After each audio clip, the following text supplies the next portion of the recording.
अमित साटम यांच्या ऑफिसवर इंग्रजी पाटी लावलेली आहे। मराठी एकीकरण समितीने महापालिकेकडे या संदर्भात तक्रार केली आहे। भाजपचा मराठी द्वेष किती आहे हे उघड होतंय असंही मराठी एकीकरण समितीने म्हटलंय।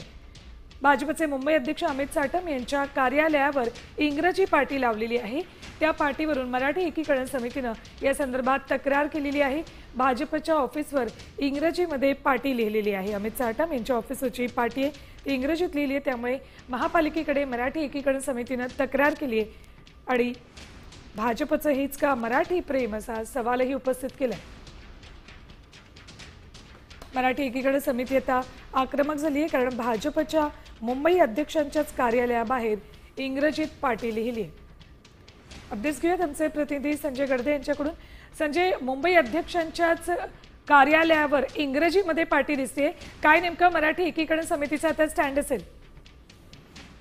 नक्कीच महाराष्ट्र राज्याची प्रथम भाषा म्हणून मराठी भाषेला स्थान दिलं गेलं पाहिजे, यासाठी अनेक राजकीय संघटनांकडून विविध सामाजिक संघटनांकडून देखील आंदोलन करण्यात आले होते। यानंतर मुंबई दुकान आस्थापना नियमाअंतर्गत जे आहे ते मुंबईतील जी कार्यालय असतील किंवा दुकाने असतील यावरती पाटी नामफलक जो आहे तो मराठीत लावणे अनिवार्य करण्यात आलं होतं।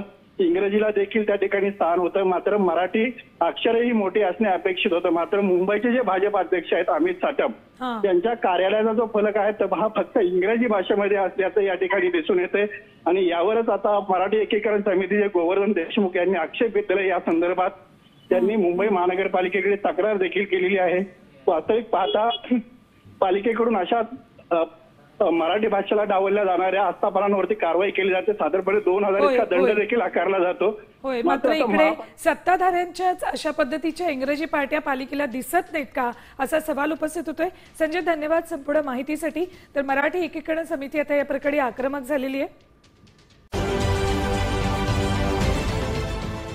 देश विदेशातील प्रत्येक घडामोडींचे लाईव्ह अपडेट मिळवण्यासाठी आता साम टीव्हीच्या सर्व सोशल मीडिया प्लॅटफॉर्मला लाईक, फॉलो आणि सबस्क्राईब करा।